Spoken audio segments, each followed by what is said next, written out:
Salut, j'espère que vous allez bien. On se retrouve pour la review de Fastlane 2023 qui s'est déroulée hier soir. Moi, je viens de terminer le show, je l'ai regardé en replay. J'avais pas trop envie de rester réveillé la nuit pour regarder ce show-là, surtout que je suis malade, donc assez compliqué.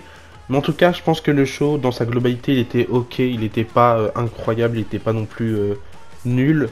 Mais je pense qu'il était ok, rien de plus. Il était moyen, quoi, en gros. J'ai pas, euh, j'ai pas surkiffé en vrai. Plus le show passait, plus je trouvais que le show se dégradé, si je peux dire ça comme ça, mis à part le main event qui est un petit peu bon, mais il y reviendra juste après. On a commencé le show directement avec le match pour les titres par équipe du Judgment Day, donc Finn Balor et Damian Priest qui défendaient leur titre face à Cody Rhodes et Jey Uso. J'étais pas forcément hype pour ce match là, mais je me disais que c'était quelque chose de bien d'avoir ce match là sur le pay-per-view. Et finalement, le match était plutôt bon, le match était bien. Bon, c'était un tag team match à la WWE, un match tag comme la WWE aime bien les faire. On a un face qui est dans un ring qui se fait taper par les heels. Il va rester longtemps, il va faire mousser un petit peu jusqu'à qu'il fasse le tag, gros tag. L'autre face arrive, il défonce tout le monde. Rien de plus basique en général, c'est ce qu'ils font quand on a deux catcheurs qui sont initialement pas en équipe de base et ce qu'ils font en général en weekly. Je pense pas qu'ils essayent de trouver de l'originalité à chaque fois sur tous les matchs de weekly, donc forcément on reproduit un petit peu le même schéma. Donc là c'était pareil, mais il y avait des moments sympas. Deuxième partie était bien, j'ai bien aimé les combinaisons entre Finn Balor et Cody Rhodes, c'était assez sympa. Après c'est redevenu un petit peu plus lent, dès qu'on avait Jey Uso et Damian Priest dans le ring, c'était un petit peu plus lent. On avait Damian Priest et Finn Balor qui essayaient de tricher, forcément c'est les heels dans l'histoire, donc il ne pouvait pas se passer de tricher dans ce match-là. À un moment donné, on a Jey Uso qui va faire un spear sur Damian Priest, il me semble, c'était assez intéressant. Et là, on a Rhea Ripley et Dominic Mysterio qui débarquent. On a Jey Uso et Rhea Ripley qui vont se mettre face à face puisque c'est un petit peu l'histoire des derniers temps où on sent que Jey Uso n'est pas non plus irrésistible au charme de Rhea Ripley, mais c'est pas réellement ça l'histoire. En tout cas, c'est intéressant. On a le save de Cody à un moment donné, gros save de Cody qui va réussir à contrer le tombé de Finn qui venait juste de faire un coup de grâce sur Jey Uso. Puis on a eu le fameux face-à-face entre les deux équipes, ça aussi c'était très sympa, jusqu'au moment où on a JD McDonagh qui débarque, il va réussir à se faire contrer, mais puis il va ramener la mallette, il va attaquer Jey avec, ça va faire near fall, Jey qui va se dégager du tombé de la mallette si je peux dire ça comme ça. Puis on aura Damian Priest qui sera sur la table des commentateurs. On aura JD McDonagh qui va prendre la mallette, qui va vouloir attaquer quelqu'un avec. Je crois que c'était Cody qui s'occupait de Damian Priest à ce moment-là, ou Jey, peu importe. Et sauf qu'ils vont contrer, et du coup il va péter le genou de Damian Priest. D'ailleurs Damian Priest qui vend un petit peu son genou quelques temps plus tôt pendant le face-à-face, pendant qu'il s'échange des coups. Donc c'était très bien réalisé, j'ai bien aimé. Donc à ce moment-là, Cody Rhodes lui il en profite, il fait un crossroad sur Damian Priest sur la table des commentateurs. La somersault de Jey qui part à l'extérieur du ring. Et là, on a un finish assez original, j'ai bien aimé. Un 1D cutter. 1D, c'est le nouveau finisher des Usos qui a été ressorti, je crois que c'était justement au pay-per-view Day One, quand ils affrontaient le New Day, si je dis pas de bêtises. Très bon finisher. Et sauf que là, c'était un petit peu remixé, on avait le cutter à la fin. J'ai bien aimé, j'aime bien ce genre de combinaison finisher avec deux catchers qui n'ont pas les mêmes finishers, c'est assez intéressant. Et du coup, nouveau champion, victoire de Cody Rhodes et Jey Uso qui deviennent champions par équipe. Je pense que ça va être un tournant dans l'histoire de la Bloodline, puisque maintenant ils vont pouvoir apparaître du côté de SmackDown, Jey Uso et Cody Rhodes, eux qui ont des histoires du coup avec les membres qui sont à SmackDown. Donc ça va être intéressant à suivre, hâte de voir leur run en tant que champion. D'ailleurs, petite stat intéressante, je crois que c'est le 150e match de championnat par équipe de Jey Uso dans sa carrière à la WWE. C'est sa 9e, son 9e run par équipe. C'est la première fois qu'il est champion par équipe avec quelqu'un d'autre que Jimmy. Et Cody Rhodes, c'est son 5e règne par équipe. Et à chaque fois, il a eu des membres différents, je crois. Il a eu Ted DiBiase, Drew McIntyre, si je dis pas de bêtises, Goldust en 2014, 2013, 2014. Là, Jey Uso. Et après, j'ai oublié. Je vais pas vous mentir, j'ai oublié avec qui il a été champion par équipe. Mais du coup, voilà, assez intéressant en vrai comme premier match. Je pense que c'est peut-être le meilleur match de la soirée. Sans rigoler, c'était un bon petit match. J'aime beaucoup Cody, j'aime beaucoup Finn et j'aime beaucoup les membres de ce match-là. Donc, je dirais que c'est peut-être le meilleur match de la soirée. Et on enchaîne du coup avec le pire match de la soirée. Peut-être que vous pensez pas pareil que moi, mais on a du coup le Six-Man Tag Team match. On a Bobby Lashley et les Street Profits qui ont une tenue bien dégueulasse. D'ailleurs, on a eu des tenues dégueulasses pendant ce pay-per-view là. Une tenue pailletée bien dégueulasse, bien ridicule. J'ai pas kiffé du tout. Et ils ont affronté du coup au départ juste Rey Mysterio et Santos Escobar qui étaient tout seuls, puisqu'il n'y avait pas Joaquin Wilde et Cruz del Toro qui sont blessés, qui pouvaient pas participer à ce match là. Blessés dans la kayfabe, pas dans la vraie vie. Déjà, il y a tout qui va pas dans ce match-là, parce que le match, déjà, il dure que 10 minutes. Bon, je comprends, 10 minutes de match, histoire de faire souffler. En plus, le public était pas dedans non plus. En plus, on a enchaîné avec un autre match où le public était pas dedans. Enfin bref, on y reviendra juste après. Donc, il y a déjà ça qui va pas dans le match. On a du coup Santos Escobar et Rey Mysterio qui commencent le match en match handicap, donc rien de logique dans tout ça. On a les pubs pizza de merde autour du ring qui a été justifié un petit peu plus tôt. On a Bouet de Barrett et Booker T qui sont en backstage, ils se font rejoindre par Xavier Woods, c'est une petite pub pizza, enfin bref, nul à chier et j'aime pas, j'ai déjà dit plusieurs fois, j'aime pas quand ils font des pubs comme ça. Tout ce qu'on retient du match après c'est des grosses pizzas et je trouve ça nul en vrai, faut qu'ils arrêtent. À la limite, ils mettent une petite pub, juste le nom de la marque sur le côté, un truc dans le genre, ok, je comprends, on le voit assez bien. Mais là, t'as des pizzas, t'as même le truc de replay, l'overlay des replays, c'est des pizzas, enfin bref. Je trouve ça pas intéressant et trop nul et j'ai plus envie qu'ils le fassent. Heureusement, il n'y en a eu que un dans ce pay-per-view, en même temps 5 matchs. Si tu mets une pub autour de tous les pay-per-views, ça devient chiant, mais on a eu ça la première fois à WrestleMania, ensuite on a eu à SummerSlam et là ça continue. Je trouve ça trop nul. Enfin bref, donnez-moi votre avis par rapport à ça, vous, si ça vous dérange pas ou si ça vous dérange. Du coup, retour de Carlito, évidemment, c'est le troisième membre qui fait son retour 10 minutes en retard, puisqu'il arrive à la fin. J'ai pas compris pourquoi, c'est même pas cohérent. On nous a dit que Rey Mysterio il avait téléphoné à quelqu'un pour qu'il soit son partenaire, mais il arrive à la fin. Il arrive quand ils sont défoncés. J'ai pas compris. Retour de Carlito en plus assez raté, je dirais, puisque il a un nouveau film song et personne ne le reconnaît trop. Donc il n'y a pas une aussi grosse pop qu'on a eu à Puerto Rico. Bon, c'est logique, c'est quand même Puerto Rico et le public était très chaud à cette époque-là.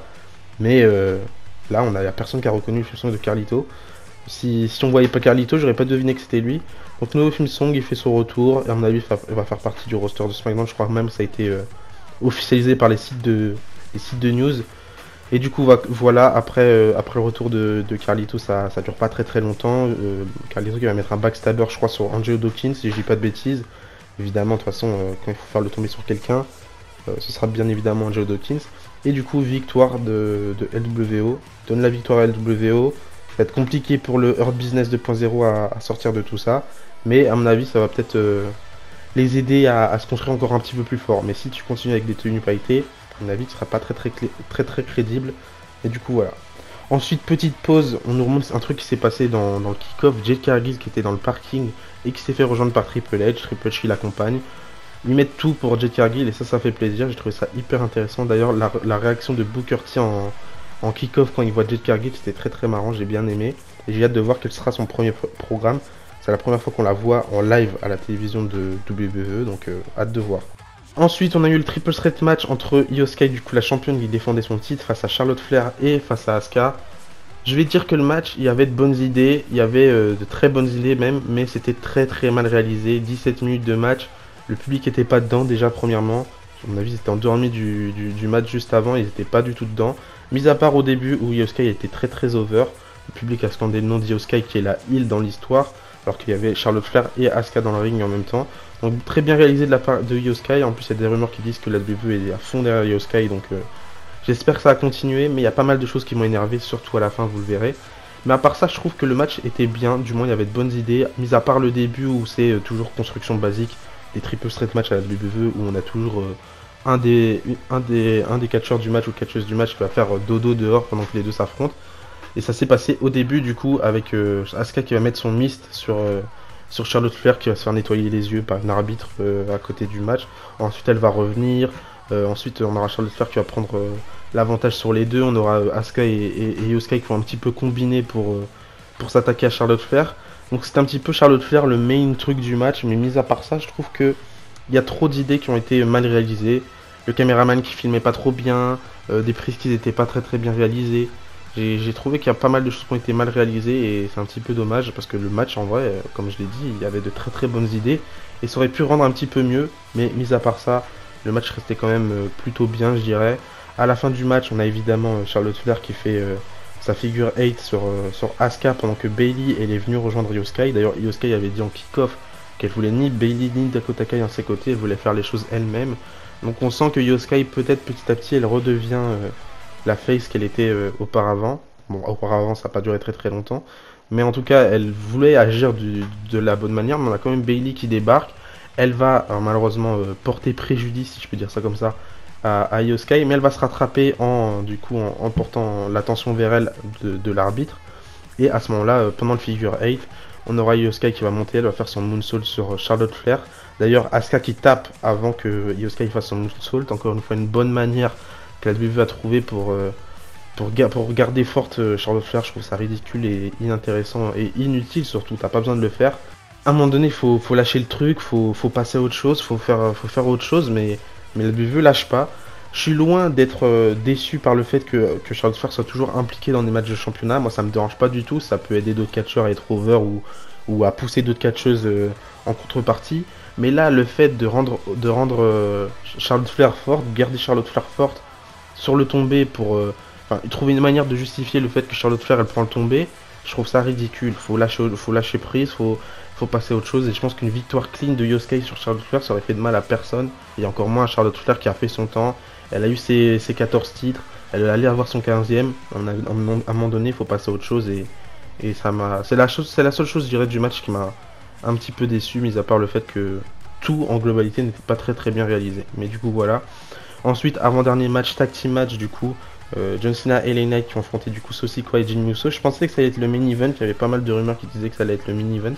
Finalement non, 17 minutes de match et ça m'a paru très long. Le match n'était pas dégueulasse en vrai. Je m'attendais pas à pire, mais je m'attendais à plus rapide parce que 17 minutes c'était assez long en vrai. Très lent comme match au départ. Bon face-off entre John Cena et entre Sikoa que j'ai bien apprécié, c'était assez sympa. Meilleur moment du match je dirais, où Sikoa va montrer qui il est face à John Cena. Peut-être que ce sera un match à venir entre Cena et Solo, donc hâte de voir la suite. Il y avait des rumeurs comme quoi ils allaient s'affronter au Rumble. Le Rumble c'est loin, et on sait que John Cena du coup il a pas tout son temps devant lui. Il va peut-être devoir retourner en tournage prochainement. Donc s'il y a un match à faire, essayez de le faire le plus tôt possible plutôt que d'attendre une éternité, même si c'est vrai que le Royal Rumble, John Cena contre Sikoa, c'est une affiche qui envoie et c'est une affiche qui ferait plaisir à beaucoup de monde. Mais du coup, on verra bien la suite.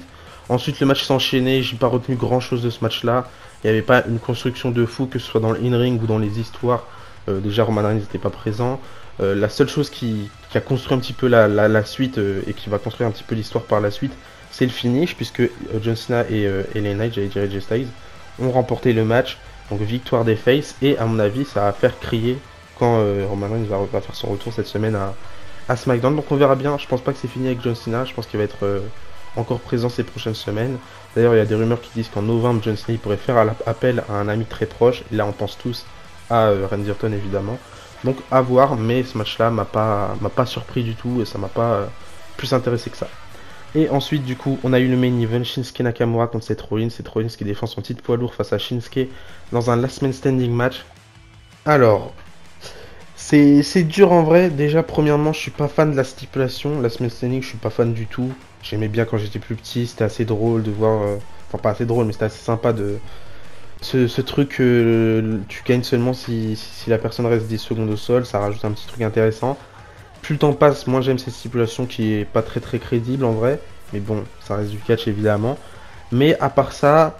Il y a tout qui me déçoit un petit peu dans ce match-là. Déjà, le rythme du match qui est assez lent. J'ai pas trouvé que le match était excellent. Il était sympa. Il était pas nul du tout. Vraiment, il était pas nul du tout. Il y avait des trucs originaux. Le nunchaku de Shinsuke, c'était intéressant. Les tables, les chaises, les échelles, peu importe. Les tables de commentateurs, le catch dans le public. Il y avait pas mal de choses intéressantes, je vais pas vous mentir. D'ailleurs, 28 minutes de match. Heureusement qu'ils ont trouvé des trucs intéressants à faire. Parce que sinon, on aurait tous dormi. Mais, encore une fois, Nakamura contre Rollins, j'ai préféré le premier match. J'ai même préféré leur premier match en 1 contre 1 à Survivor Series 2018. Je l'avais dit dans dans mon ma précédente review de Payback. C'était large mieux et c'était différent. En vrai, j'ai l'impression que Seth Rollins, plus le temps passe, moins il catch comme avant.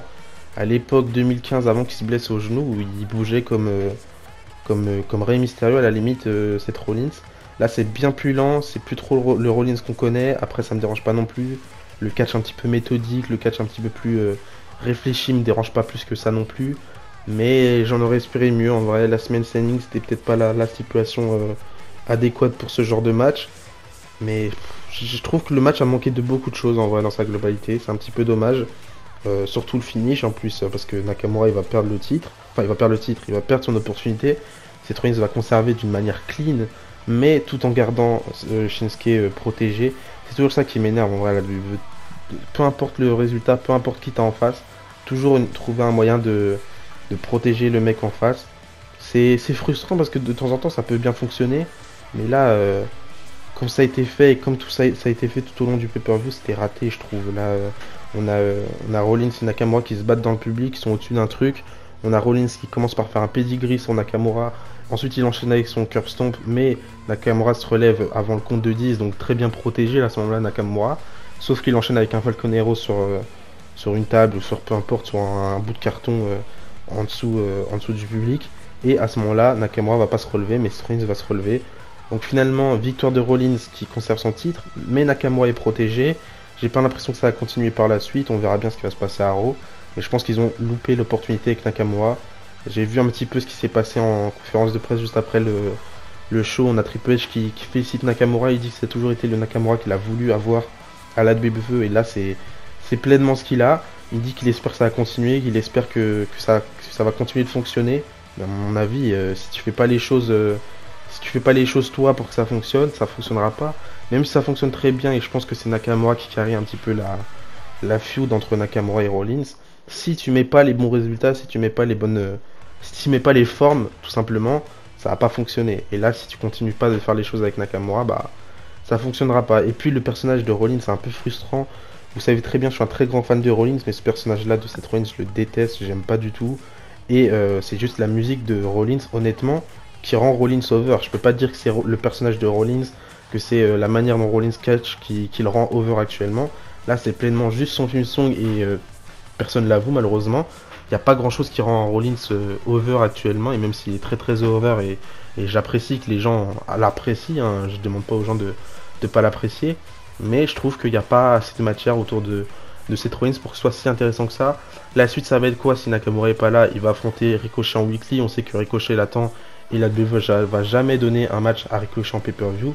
Encore une fois, la WWE, ils veulent que ça fonctionne avec quelqu'un, mais ils donnent pas les opportunités que ça fonctionne. Donc Ricochet aura son match en weekly et rien de plus. Et ensuite, ça va partir, à mon avis, sur McIntyre qui va tourner heel, sur Damian Priest qui va peut-être cash in. Enfin bref, ça va partir sur des trucs déjà un petit peu téléphonés. Même s'il y a des rumeurs qui diraient que Damian Priest devrait cash in à un moment où personne s'y attend, je pense pas que ça va être le cas. Et je pense que ça va être un petit peu comme d'habitude, malheureusement. Mais du coup, voilà, c'est un petit peu ce qui me dérange le plus dans ce main event là, mais à part ça, en vrai, je peux pas me plaindre parce que le match reste quand même bien. C'est juste qu'il est pas au-delà de mes attentes et à ce que je m'attendais de ce Nakamura contre Rollins. En plus, hier, quand il y a eu la rumeur que ce match là allait être dans le main event, je me suis dit ok, 100% sûr, changement de titre, on a forcément Nakamura qui va devenir champion, même peut-être champion pour quelques secondes, puisque Damian Priest va peut-être cash in dans la foulée. Mais là, on termine sur une victoire de Rollins et pas plus que ça. À la limite, s'il y avait un petit show-up à la fin, quelqu'un qui débarque, qui dit oh, je veux mon opportunité, où il attaque, ça construit un truc pour la suite, pour les weekly, ça rendrait le truc un peu plus intéressant. Mais là, on termine sur un truc basique et sur une fin assez plate.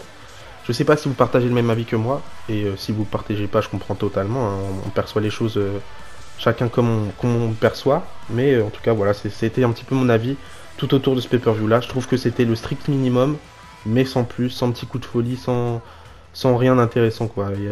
Là on va partir sur un Monday Night Raw, on sait pas sur quoi on part, on va partir sur SmackDown, on sait pas trop sur quoi on part, même s'il y a 2-3 petites interrogations, globalement on sait pas trop sur quoi on part. Donc voilà, c'est la fin de cette review. Donc encore une fois, je trouve que le show était mid, voilà, c'est le mot parfait. Je pense qu'il était mid, ça veut pas dire qu'il était nul, ça veut pas dire qu'il était extrêmement bien, juste il était moyen, il était ok, je m'en plains pas, mais j'espère qu'ils feront mieux par la suite.